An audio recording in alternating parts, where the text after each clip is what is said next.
Bonsoir à tous. Donc, je suis Reynald Fléchaud, je suis analyste IDC. Je suis arrivé chez IDC il y a environ 4 ans. Et j'ai un passé dans la presse IT française également, au monde informatique et au Mag IT notamment.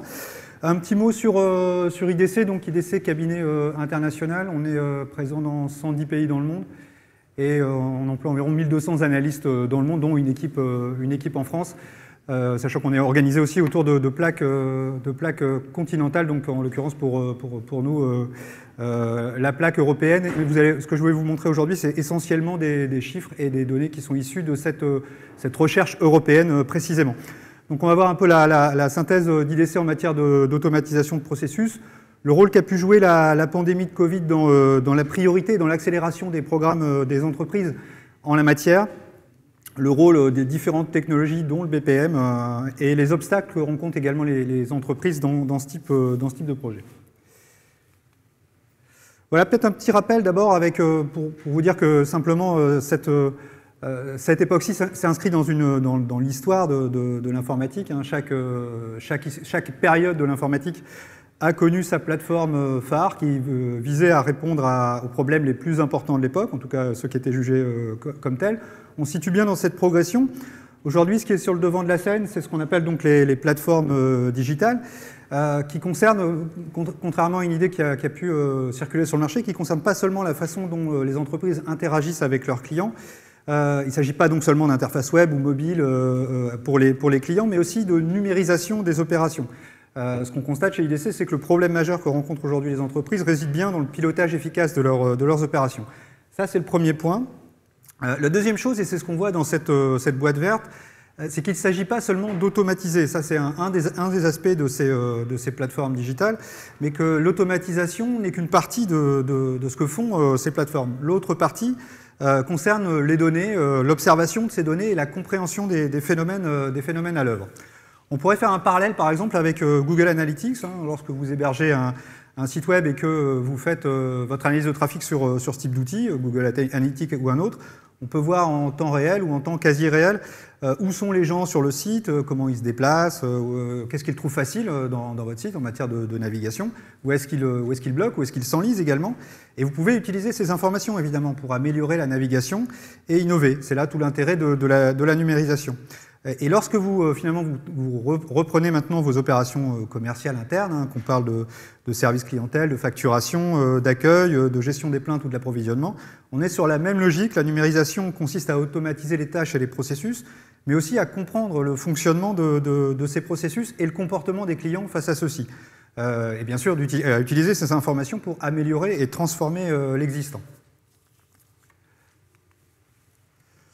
Alors j'en viens maintenant au contexte dans lequel on a tous été plongés depuis 2 ans maintenant, puisque au cours des deux dernières années, la crise du Covid a vraiment créé ce que les anglo-saxons appellent une perfect storm, donc une crise majeure pour la manière dont les entreprises exécutent leurs opérations. J'ajouterais d'ailleurs que la crise actuelle hein, autour de la guerre en Ukraine et les perturbations sur la supply chain finalement créent d'autres perturbations qui aboutissent au même constat.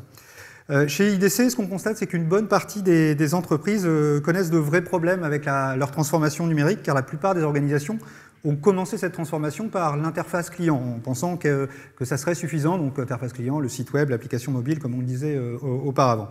Et jusqu'à récemment, elles n'ont pas réussi à réellement aller plus loin que cette étape, autrement dit, à faire entrer la numérisation au cœur de leurs activités.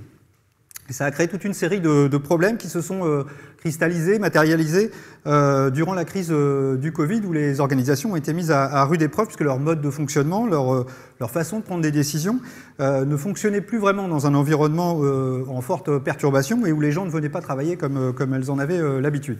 D'ailleurs, on a suivi ces perturbations au travers d'une série d'études qu'on a menées chez IDC.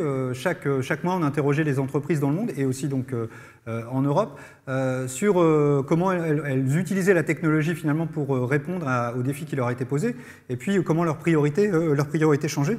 Et on voit ici un certain nombre de chiffres qui sont issus de cette série d'études qu'on continue d'ailleurs actuellement. Globalement, ce qu'on constate, c'est que les organisations ont continué à prendre des décisions de manière assez rigide sur la base de règles et de systèmes spécifiques, peu agiles et qui préexistaient. Dans un contexte de changement majeur, évidemment, cela a créé un environnement assez difficile pour les organisations et mis en évidence les lacunes de leur processus habituel. Juste pour citer un des chiffres qui sont sur ce slide, 2/3 des organisations européennes reconnaissent, par exemple, que la pandémie a mis en évidence des lacunes ou des insuffisances dans leur modèle de prise de décision. Alors, quelle est la conséquence des constats qu'on vient de tirer? On la mesure ici dans ces chiffres qui sont tirés de cette même série d'études. Je vous disais, chaque mois, on interroge des entreprises dans le monde entier, mais aussi en Europe, sur la manière dont elles investissent dans la technologie et elles utilisent la technologie pour traverser la crise qu'on connaît tous. Ici, on a des chiffres qui datent de août et de septembre de l'année dernière. Ce qu'on voit à gauche, et c'est assez marquant, c'est que la crise a poussé les entreprises à accélérer la transformation de leurs activités avec la technologie face aux difficultés qu'elles rencontraient, que j'ai soulignées jusqu'auparavant. On voit par exemple, si on additionne les deux histogrammes là, que j'ai réunis par une parenthèse, que 2/3 des entreprises en Europe ont mis en place ou ont démarré une stratégie dite Digital First en raison de la pandémie et de l'impact de celle-ci sur leur activité. J'allais dire, le constat, c'est le même si on regarde les chiffres par l'autre bout maintenant, autrement dit par l'histogramme que j'ai mis en orange ici, si on se focalise sur les entreprises qui, à l'inverse, affirment ne pas avoir besoin de stratégie type Digital First, c'est une entreprise sur 20 seulement en Europe. Donc on voit que c'est un phénomène assez massif quand même de prise de conscience. Néanmoins, il y a un bémol, et c'est ce qu'on voit à droite, il y a bien une prise de conscience qui s'est opérée, mais le niveau de maturité en la matière reste largement perfectible. Dans près d'une entreprise sur deux, les initiatives en matière de transformation numérique sont tactiques, elles sont issues des métiers, elles sont déconnectées entre elles, ou alors elles ne sont pas toujours bien reliées à la stratégie d'entreprise. Finalement, quand on additionne les deux histogrammes qui sont en haut, ici à droite, on voit que moins de 30% des entreprises européennes inscrivent la transformation numérique comme une composante à long terme de leur stratégie, donc on voit qu'il y a encore pas mal de progrès à faire. Or, et c'est ce que chez IDC on observe maintenant de manière assez régulière dans nos études, on voit une corrélation assez probante entre la maturité des organisations en matière de transformation numérique et leur performance globale. C'est ce qu'on voit ici sur cette diapositive qui est tirée d'une étude qu'on a menée en décembre 2020, où on a demandé finalement aux entreprises quelles étaient leurs performances au cours des 12 derniers mois, donc la première année de la pandémie, pour faire simple. Et on a classé ces résultats en fonction de la maturité des organisations interrogées par rapport à leur stratégie numérique. Donc ici en bleu foncé, les entreprises qui étaient les plus avancées en la matière, donc il y avait une stratégie numérique à long terme, et en vert, celles qui étaient le moins avancées en la matière, qui n'avaient pas de stratégie numérique du tout. Et ici, ce sont finalement les entreprises qui ont expliqué avoir des résultats qui étaient bons ou excellents sur les six critères qu'on leur a soumis, dont des critères assez évidents pour toute entreprise, croissance du chiffre d'affaires, profitabilité, optimisation des coûts. Et ce qu'on voit, c'est que les entreprises qui sont le plus matures ont obtenu de bien meilleures performances que les autres, et d'ailleurs en particulier que les entreprises moins matures, mais aussi par rapport aux entreprises qui avaient une stratégie, on va dire, moyennement mature par rapport à la transformation numérique. Et pas seulement en matière d'optimisation des coûts, comme on aurait pu le penser au départ, mais bien dans tous les domaines, y compris donc en matière de profitabilité ou de croissance de chiffre d'affaires. Ce qu'on constate finalement au fil de nos études et ce qu'on a pu voir au travers de ces chiffres, c'est que les organisations les plus matures réalisent qu'elles ne peuvent plus continuer à gérer leurs affaires en se basant sur les anciennes hypothèses. Alors les anciennes hypothèses, c'est quoi? C'est qui, quoi, quand, où et comment travailler finalement.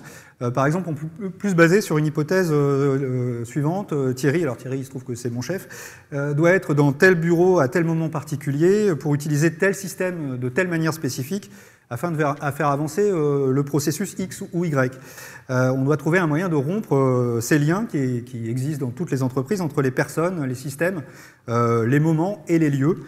Pour reprendre un terme qui est familier à tout informaticien, on doit trouver un moyen de virtualiser le tout. Et c'est vraiment de ça dont il s'agit quand on parle du marché de Bonitasoft aujourd'hui. Alors ici, on a une enquête réalisée en mai dernier auprès de 1500 entreprises et on les a interrogées sur leurs priorités d'investissement. Alors la priorité numéro 1 touche à la sécurité. Et j'allais dire, ce n'est pas vraiment une information, parce que depuis 5-6 ans, dès qu'on interroge les entreprises en matière de priorité d'investissement, ce qui ressort toujours et systématiquement, c'est la sécurité. Par contre, ce qu'on voit, c'est qu'en numéro 2, on voit apparaître l'automatisation des processus. Et finalement, que ce sujet arrive en numéro 2, c'est le plus haut niveau de priorité qu'on puisse espérer sur le sujet, puisque, comme je vous l'ai dit, la première place est toujours trustée par la sécurité. Et cette priorité grandissante donnée à l'automatisation des processus, c'est ce qu'on constate de manière assez claire chez IDC, étude après étude, au niveau européen, mais aussi au niveau français, au cours des 2 dernières années. Donc il y a bien un effet crise du Covid sur le sujet. À cette faveur, l'automatisation des processus est devenue une priorité très très importante en raison des impacts de la crise du Covid que j'ai pu décrire juste auparavant. Et cette priorité, finalement, est confortée par les premiers résultats des projets d'automatisation ou de déploiement d'intelligence artificielle. Ici, on a une étude qu'on a menée en décembre dernier au niveau européen, et on interroge environ 500 entreprises qui ont déjà mené des projets d'automatisation des processus ou de déploiement de l'intelligence artificielle. Ce qu'on voit, et ce qui est assez net sur ce slide, c'est que sur la plupart des objectifs clés, les résultats obtenus, donc ici en bleu sur le slide, dépassent les attentes au moment du projet. C'est notamment le cas en matière de réduction des coûts, d'efficacité opérationnelle, mais aussi d'amélioration de l'expérience client, d'agilité opérationnelle, ou encore d'innovation en matière de produits ou de services.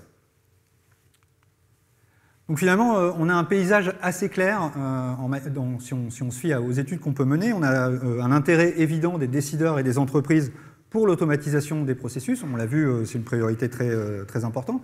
Et les premiers retours du marché sont plutôt positifs sur le déploiement de ces technologies.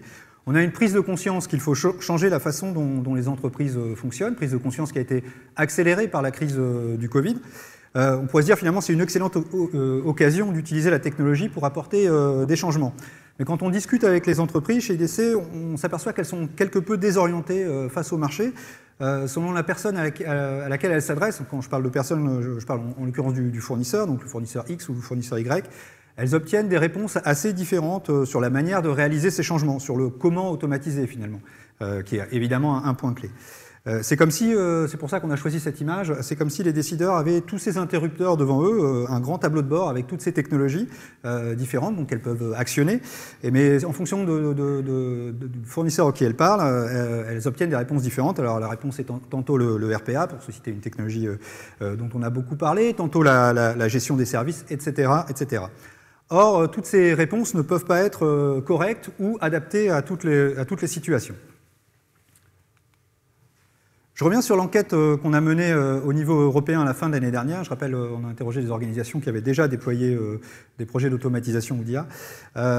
Et ce qu'on constate, c'est que les entreprises qui sont déjà engagées dans cette voie n'utilisent pas une seule technologie, c'est ce qu'on voit ici en bleu foncé, hein, donc les technologies qui sont actuellement déployées, mais un large éventail de technologies d'automatisation et d'IA, donc utilisées en parallèle. Cette même étude permet également de visualiser les technologies que les entreprises prévoient de déployer dans les 2 prochaines années. Et j'allais dire que le constat que je viens de dresser sera encore approfondi d'ici 2 ans, puisque presque toutes les entreprises qui ont déjà avancé dans leurs usages de l'IA et de l'automatisation prévoient d'amplifier le mouvement, toujours sur la base d'un large cocktail de technologies. On ne parle donc pas ici d'une technologie unique, mais bien d'un ensemble de technologies qu'il faut apprendre à orchestrer, à intégrer. En effet, sans une image claire de la manière dont ces éléments peuvent fonctionner ensemble, il est très facile d'aboutir à une forme de chaos, avec de multiples initiatives utilisant des technologies différentes dans différentes branches de l'entreprise, par exemple, voire même dans la même branche. On voit ici l'importance de l'architecture et de l'intégration. D'où le besoin d'une plateforme ouverte pour faciliter l'intégration des technologies, des partenaires, des écosystèmes, mais aussi assurer des fonctions de base et classiques, hein, comme la sécurisation, la gouvernance de l'ensemble et l'amélioration continue des processus déployés. C'est précisément le rôle que peut jouer une plateforme de BPM. Lors d'une étude IDC qu'on a menée en août dernier, toujours dans cette série d'études dont je vous parlais, qu'on mène chaque mois auprès des entreprises en Europe et dans le monde, le BPM apparaît d'ailleurs comme la technologie la plus déployée en Europe, devant le RPA, le process mining, le traitement automatisé de documents, etc., etc. Un tiers des entreprises européennes l'ont déjà déployé et l'utilisent largement. Un tiers supplémentaire l'a déployé, mais n'en est qu'au premier stade, aux premières étapes de son utilisation. Et un quart supplémentaire envisage de le déployer dans les 24 mois qui viennent. Alors chez IDC, l'année dernière, mes collègues européens ont mené un certain nombre de travaux de recherche au sein de différentes entreprises, dans différents secteurs, au sein de différentes fonctions dans les organisations. L'objectif, c'était de construire une carte schématique du travail en entreprise. Et finalement, ils ont abouti à ceci, ce que vous voyez ici, qui est finalement un graphique assez simple, une tentative de déconstruire ce qu'est le travail en entreprise. La flèche verte que vous voyez en arrière-plan tente de schématiser le flux de travail. Pour expliciter un peu, donc le travail naît d'une demande de quelqu'un, ce qui génère des interactions. Très souvent, cette demande s'accompagne d'un document ou de plusieurs documents, alors un bon de commande, un contrat, une demande d'information, un mail ou autre. Il y a probablement des connaissances que l'utilisateur devra mobiliser pour faire avancer le travail. Alors peut-être que ces connaissances sont formalisées dans des documents internes, ou peut-être que c'est simplement dans sa tête ou dans celle de ses collègues. Puis ensuite, l'utilisateur doit accomplir certaines tâches et prendre certaines décisions. Presque toujours dans les entreprises, autour de ces tâches et de ces prises de décision, il y a un workflow. Il est très rare de trouver un travail qu'un utilisateur accomplit seul dans une entreprise, sans référence à une procédure, à des modes de collaboration, etc. On parle ici d'approbation, de révision, de contrôle qualité, etc. Donc d'un workflow qui permet de contrôler l'avancée du processus aux différentes étapes. Et enfin, bien sûr, donc en sortie, il y a les enregistrements des documents commerciaux que vous lisez, modifiez et écrivez dans un système d'information, par exemple SAP, mais ça peut être évidemment tout autre chose. Ce que montrent nos analyses, c'est que chacune de ces cases bleues que vous voyez sur ce graphique est un endroit où l'automatisation peut se déployer, où des scénarios d'automatisation sont possibles.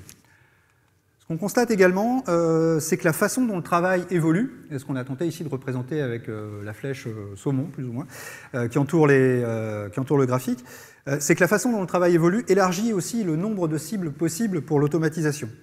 Ainsi, lorsque vous souhaitez changer la façon dont une entreprise travaille, donc un processus en place, vous analysez d'abord à quoi ressemble le processus actuel, donc c'est la phase de découverte. Vous concevez ensuite une sorte d'état futur, le design, que vous mettez en œuvre, puis vous exécutez, et enfin vous optimisez, en particulier sur la base des données que vous remontez. Et il s'avère que toutes ces étapes qu'on voit ici, donc, qui entourent le graphique, sont également des cibles pour l'automatisation. Historiquement, elles étaient plutôt effectuées manuellement, plutôt par des consultants externes. Aujourd'hui, il existe des technologies qui permettent d'automatiser aussi ces différentes étapes. Sur ce schéma, on peut donc commencer à positionner les différentes technologies d'automatisation et celles qui sont plus adaptées aux différentes étapes. Alors pourquoi on a fait ça? Parce que comme je vous le disais tout à l'heure, on constate que les entreprises sur le marché ont des difficultés à se repérer sur l'usage de telle et telle technologie, donc il nous a paru intéressant de les positionner. Par exemple ici, le RPA en bas consiste à automatiser les interactions avec vos systèmes existants, à automatiser des tâches répétitives. À l'inverse, le service desk se situe plutôt dans le haut, au niveau des interactions avec les clients ou utilisateurs, et mobilise des technologies, par exemple, comme les chatbots. Et IDC a utilisé cette carte donc, dans un grand nombre d'entreprises, et elle s'avérait utile pour justement comprendre comment les différentes technologies peuvent s'assembler et se compléter, puisque en fonction des scénarios, ce qu'on constate, c'est qu'il faut très souvent, voire dans la quasi-totalité des cas, mobiliser 2 ou 3 technologies différentes pour résoudre tel ou tel problème. Vous vous souvenez tout à l'heure du graphique qui montrait que les entreprises n'utilisent pas une technologie, mais bien un cocktail de technologies. Souvenons-nous aussi que, ce que je vous ai dit au début, que les plateformes digitales s'appuient aussi massivement sur l'analyse de données. En toile de fond, ce qui rend possible le déploiement à grande échelle de ces applications analytiques et de l'intelligence artificielle, tient dans l'évolution de l'économie de l'informatique. On passe d'une situation où on fournissait des rapports de gestion sur les ventes ou les prévisions une fois par mois, à une situation où on dispose en permanence d'analyses complexes, de prédictions, de recommandations et d'interactions automatisées avec les clients. Le tout est rendu possible par la baisse spectaculaire des prix unitaires qu'on voit ici en haut sur le slide, en matière de calcul, de stockage ou de connectivité. Ce qui fait que dans notre cadre de l'automatisation, on peut ajouter cette dimension analytique, analyse de données. Ça se traduit par la capacité à combiner l'automatisation avec cette vision analytique qu'on a tenté de représenter ici à gauche. Les analyses construites sur les systèmes automatisés et les flux automatisés aident à comprendre, en analysant toutes les informations qui en proviennent, ce qui fonctionne, ce qui ne fonctionne pas, où les utilisateurs, les clients se retrouvent bloqués, etc. Rappelez-vous le parallèle avec Google Analytics, on est exactement dans le même schéma. Et évidemment, nous pouvons utiliser ces données opérationnelles pour créer des modèles, en particulier avec l'intelligence artificielle, qui génèrent des prédictions et des recommandations. C'est ce qu'on voit ici également sur ce slide à gauche. Alors on peut maintenant redéployer notre carte des technologies en y positionnant finalement cette couche supplémentaire fondée sur l'analytique et l'IA avec les différents use cases technologiques qu'on a ici répertoriés à droite et qui sont susceptibles de jouer un rôle à différents endroits de cette carte. Car de nouveau, les organisations ont souvent des difficultés à articuler ces technologies. Donc là, ici, on voit les relations entre les différentes technologies et les endroits où elles peuvent apporter de la valeur. Ce qu'il faut en retenir, encore une fois, c'est qu'il n'y a pas une réponse simple. Dans la plupart des cas, une seule technologie ne résoudra pas tous les problèmes d'une organisation. Mais il s'agit bien d'orchestrer un certain nombre de technologies différentes. Il faut donc réfléchir à une stratégie d'automatisation et de déploiement des technologies intelligentes. Pour ce faire, trouver des partenaires qui peuvent vous aider à travailler finalement dans ce paysage en évolution lui-même, puisque évidemment, tous ces scénarios d'usage et toutes ces technologies sont elles-mêmes en évolution extrêmement rapide. Donc vous aurez besoin de partenaires technologiques pour coordonner cet écosystème technologique. Et les technologies BPM sont, comme on l'a déjà dit, un bon candidat pour ce faire. Elles ont un rôle de chef d'orchestre pour de nombreuses technologies d'automatisation. Alors j'en viens maintenant à la partie de ma présentation que je voulais consacrer aux obstacles que rencontrent les entreprises dans le déploiement des projets d'automatisation. Au-delà de la manière dont les technologies se complètent et de comment on peut les orchestrer. Ce que montrent les études IDC, ce sont toujours des chiffres tirés de cette même étude qu'on a menée en décembre dernier, donc auprès d'entreprises qui se sont déjà frottées au sujet. Ce qui apparaît clairement, c'est que les deux principaux problèmes que rencontrent ces organisations sont tous liés aux ressources humaines, aux individus. Alors le premier frein, à la limite, c'est pas réellement une surprise pour vous, j'imagine, c'est que les entreprises n'ont pas suffisamment de compétences à disposition. On voit que ça ressort de manière assez nette pour plus d'une entreprise sur deux. Mais les entreprises sont également ralenties parce qu'elles s'inquiètent de l'impact des projets d'automatisation sur leur main-d'œuvre, sur l'impact que ces projets pourraient avoir, sur l'implication de leurs employés, sur la manière dont ils pourraient se sentir menacés ou dévalorisés par le déploiement de ce type de technologie. Et c'est la raison pour laquelle, chez IDC, on pense que les outils low-code, no-code ont un rôle très important à jouer, et je voulais détailler un peu ce point-là dans les quelques slides qui me restent. En effet, l'Europe, et c'est vrai en matière d'automatisation, mais c'est vrai également sur d'autres sujets, c'est ce qu'on constate également dans d'autres études, l'Europe est confrontée à un déficit de compétences assez massif, plus même que les États-Unis, par exemple. Et face à cette problématique, le développement de logiciels à l'ancienne ne suffit plus. On doit donc trouver des moyens d'être plus agile, plus flexible, et de permettre à un plus grand nombre de personnes de s'impliquer dans davantage de tâches de développement. On ne parle pas de remplacer les développeurs, mais de s'impliquer dans davantage de tâches de développement. Et il ne peut plus s'agir uniquement de développeurs professionnels utilisant des outils techniques pointus comme on avait l'habitude de le faire. Les dernières prévisions d'IDC, ce qu'on voit ici à droite, donc, qui datent de la fin de l'année dernière, estiment que d'ici 3 ans, 2 ans même, puisqu'on est en 2022, 30% du personnel des organisations de plus de 1000 personnes assumeront des tâches de développement ou liées à l'automatisation. Et dans cette optique, les outils low-code, no-code ont vraiment un rôle clé à jouer pour 2 raisons majeures. Alors, je crois que vous avez déjà vu ce slide ce matin, je vais tenter d'en donner une lecture différente, j'espère. La première raison pour laquelle les outils low-code et no-code sont importants à nos yeux, c'est qu'ils permettent aux non-spécialistes de s'impliquer plus souvent dans une plus grande partie du travail de développement. C'est ce que matérialisent les flèches en bleu clair ici sur le slide. Les outils low-code et no-code ne visent pas à donner des outils à des personnes totalement étrangères au projet et de leur demander de construire leurs propres solutions. Il s'agit d'impliquer des personnes du métier, non techniciennes, dans davantage de tâches de développement qu'elles ne faisaient auparavant. Il y a 10 ans, lorsqu'on numérisait ou qu'on essayait de numériser certains processus, les gens du business pouvaient s'impliquer au début, par exemple, dans la formalisation du cahier des charges, et très souvent, uniquement après, on les revoyait à la fin pour les tests. Entre les deux, elle restait plutôt éloignée du processus de développement proprement dit. Avec les outils low-code et no-code, on peut imaginer qu'elles s'impliquent davantage dans les différents aspects de la fourniture de la solution, dans les ateliers de conception, par exemple, dans le prototypage ou dans des tâches limitées de développement. Le rôle des employés issus des métiers peut donc couvrir une plus grande partie du spectre. Alors bien sûr, c'est très variable en fonction des projets.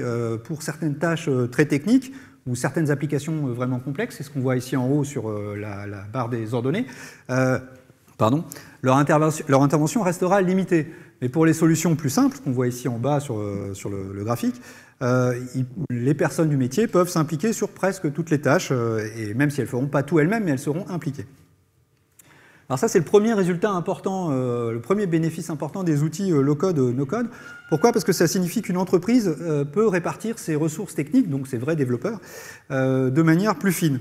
Au lieu d'utiliser 10 développeurs sur un projet, elle peut n'en mobiliser que 2 et les associer à des personnes non techniciennes, donc des personnes issues du métier en particulier, comme des concepteurs ou autres, pour créer une véritable équipe multidisciplinaire. Et ça signifie surtout qu'avec le même effectif de développeurs, elle pourra faire davantage de projets qu'elle ne le faisait auparavant en n'utilisant que des profils techniques au sein de ces projets. Le deuxième bénéfice des outils low-code, no-code revient à parler du second obstacle que je vous soulignais tout à l'heure. Je vous rappelle le second obstacle, inquiétude sur l'implication des employés dans les projets.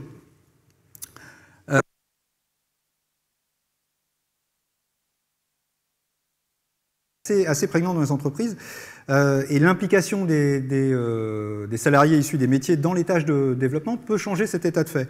S'ils sont impliqués dans le changement, enfin, j'imagine que je ne vous apprends rien, mais les gens ont tendance à mieux l'accepter et à l'accompagner, ils sont donc moins négatifs par rapport à ce changement. Il vaut mieux donc des personnes qui vivent le changement plutôt qu'elles ne le subissent, ce qui crée, je pense, pour l'entreprise au global, un résultat beaucoup plus positif.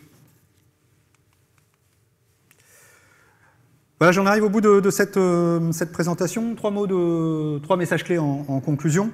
Une révolution autour des technologies intelligentes est en train de transformer le travail. On a vu le rôle qu'avait pu jouer la crise du Covid dans l'accélération de la prise de conscience. Et aussi le besoin pour chaque entreprise finalement de définir sa stratégie, son approche en la matière. On a vu que c'était finalement une étape, un préliminaire qui était absolument indispensable. Dans cette transformation du travail, l'automatisation des processus joue un rôle assez central. Et dans cette automatisation, il y a besoin d'un point central de coordination et d'orchestration pour les différentes technologies intelligentes et d'automatisation, ce que j'ai pu également souligner. Et troisième point clé de ma présentation, le rôle des outils low-code et no-code pour relever les deux défis majeurs qui se posent aux entreprises quand elles déploient ce type de projet, qui sont avant tout des défis humains. Voilà, je vous remercie de votre attention et je vais prendre des questions si vous en avez.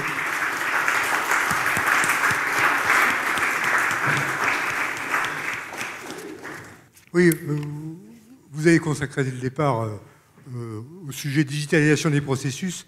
Dans les organisations, il y a quand même la question toujours latente depuis, c'est pas récent, hein. Est-ce qu'il faut que je m'intéresse à l'organisationnel d'abord, ou est-ce que l'informatisation étant une opportunité nouvelle, et puis les technologies le permettant, il faut penser tout de suite à digitaliser. C'est-à-dire que, alors que les approches organisationnelles prennent du temps, la digitalisation quelquefois va plus vite, donc il y a une tendance à privilégier la digitalisation sur l'analytique organisationnelle. Quelle est votre opinion sur cet équilibrage difficile? Ouais, je crois qu'on ne peut quand même pas faire tout à fait l'économie d'une approche organisationnelle, même si il ne faut peut-être pas viser tout de suite l'état parfait, quoi. Donc, personnellement, j'aurais tendance à dire qu'il faut mener les deux chantiers, non pas en parallèle, mais par étapes successives.